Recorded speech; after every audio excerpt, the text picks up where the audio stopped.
We're fist fighting in airfields and digging for the map room. That's right, it's Indiana Jones, Sands of Adventure from Funko Games.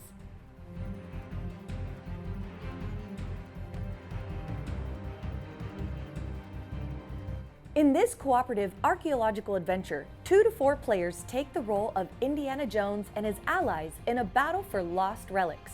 If they can stop the Third Reich from recovering the artifacts before the end of 3 rounds, they win the game. The first game setup begins with Sand Timer Assembly. Once the pieces have been combined, place the round tracker tile framing it. Set the arc mover on the 1 space. Next, take the upgrade cards labeled with the black and gold bars, shuffle them, and set the deck face down next to the round tracker. Place the power tokens separated by type in 3 face-up stacks on the other side of the sand timer. Take the 5 round 1 adventure tiles side A, as noted on their bottom left-hand corner of the tile, and give them a shuffle before dealing a row in front of the round tracker.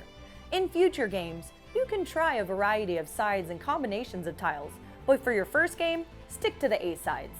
Set the play tile below the row and shuffle the remaining cards into a face-down draw deck to the left of the tile. This is known as the action deck. Each player now chooses a character and takes the matching mat and figure, then draws a starting hand of 4 cards from the action deck. If any snakes are drawn, the player discards them, but doesn't draw additional cards to replace them. If Marion is in the game, she gets 2 additional cards. If Marcus is in the game, he chooses 1 power token to start the game with. More on those in a sec. Next, elect 1 player to be the excavation leader. They take the round 1 villain mat and set a help tracking cube on the highest number. Place Colonel Dietrich on the leftmost adventure tile and place the other 2 villain movers aside for now. Finally, create a supply of dice and gems nearby. Gameplay occurs over 3 rounds, each divided into 2 phases, the exploration phase and the time phase. First up in the exploration phase, beginning with the excavation leader and proceeding clockwise, players take turns.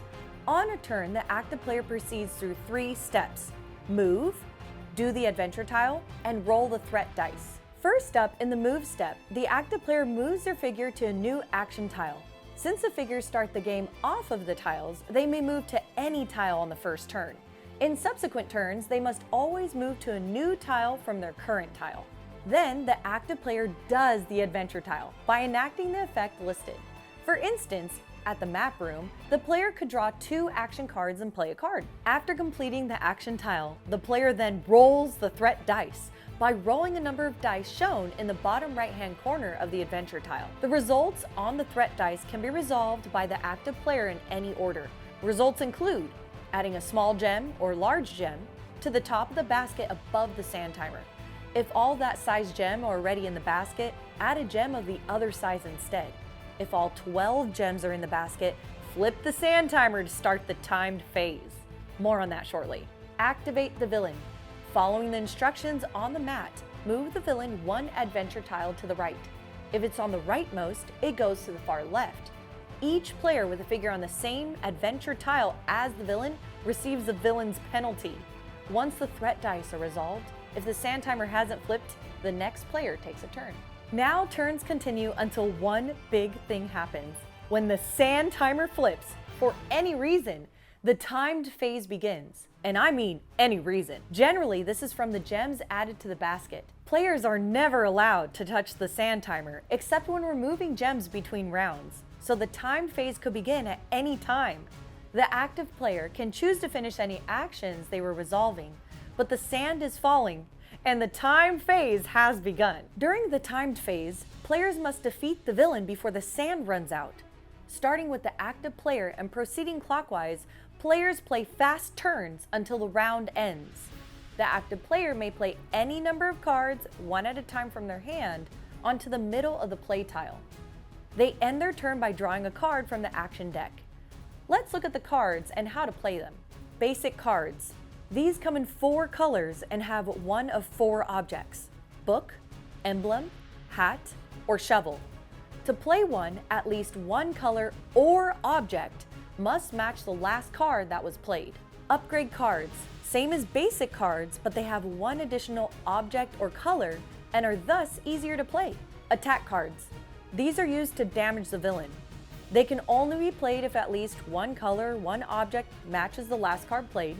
The excavation leader moves their health cube to track damage on the village mat, 1 health per attack card. These can be played during either phase, but much quicker in the time phase since turns go so much faster. In the first 2 rounds of the game, failure to defeat the villain results in a penalty of gems starting in the basket in the next round. In round 3, if the sand runs out before the villain is defeated, the players lose the game. Oh no! Snake cards. If drawn in the exploration phase, it's immediately discarded and not replaced. If drawn in the timed phase, the player takes the red torch die and rolls it repeatedly until they roll a torch symbol. The next player cannot begin their turn until the torch is rolled.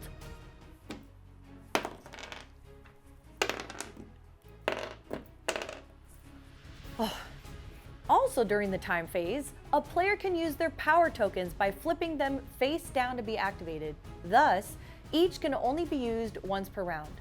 Once acquired, power tokens are kept for the whole game. Let's look at them.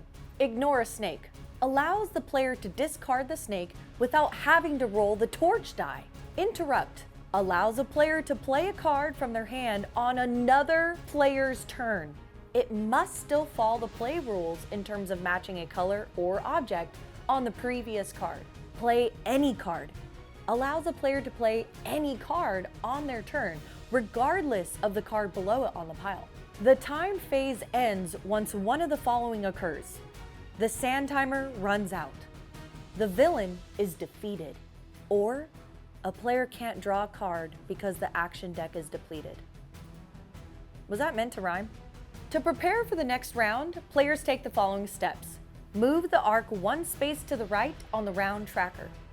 Collect all the players' hands and played cards along with the action deck and snake discard pile.